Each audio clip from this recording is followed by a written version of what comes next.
Global happenings today. We communicate. We analyze global news. Stay tuned. Hello beautiful people, welcome back to our channel.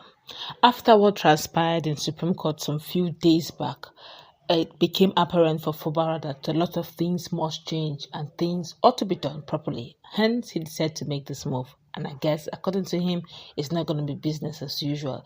I guess the likes of Amaewhule are not seeing this coming at all. The ProWike camp definitely are not seeing the fact that there will be changes being made. Well, before we go into the news proper, kindly subscribe to our channel. Well, according to Rivers State Governor Similarly Fubara, who has charged the newly sworn-in chairman and members of the State House of Assembly Service Commission to achieve greater productivity, promote higher standard, and insist on best practices in the discharge of legislative services.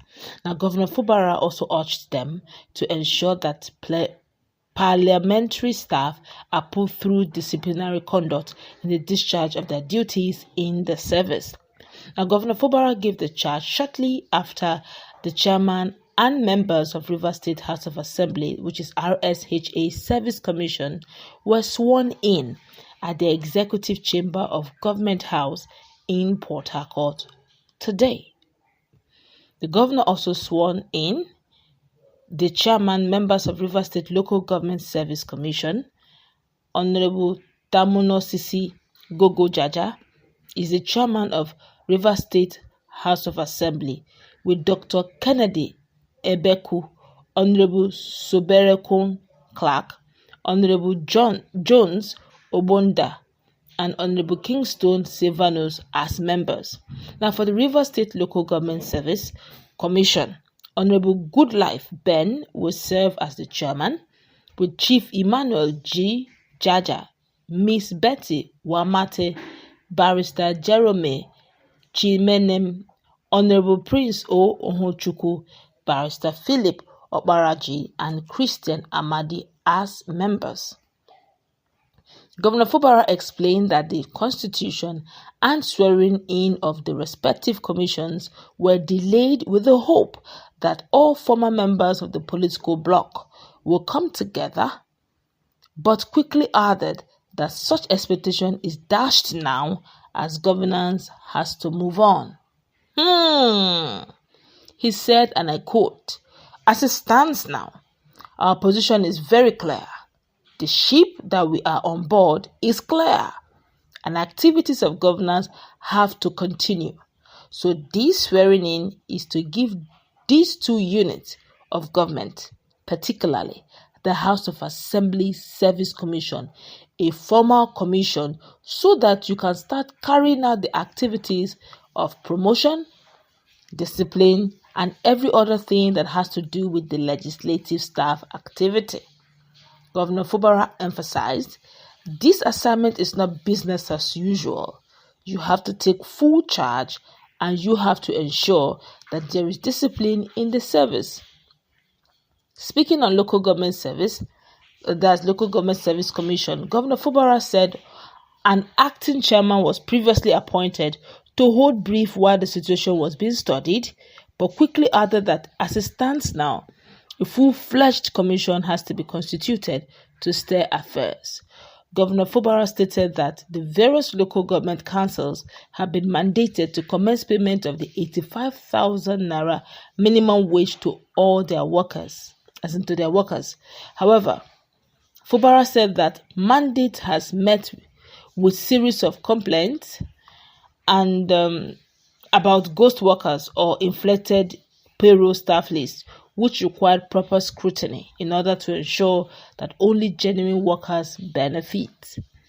He said, and I quote, "You must ensure that you support the local government chairman to get rid of those fake names in the payroll so that when they implement the 85,000 naira minimum wage, it will not be too much burden on them."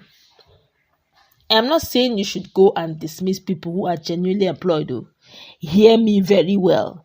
There must be proper scrutiny to be sure that whoever is there must be genuine civil servant employed by the commission and must have met all the conditions.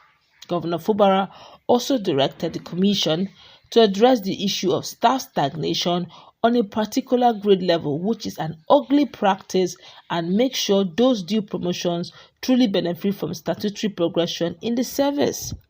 He said, and I quote again, the second side is you have the issue of promotion. You must also ensure that they are adequately promoted so that they can start enjoying like their counterparts in the mainstream. There's too much dragging of their promotion. For someone to be on grade level 4 for over 30 years is not good. It is not good news.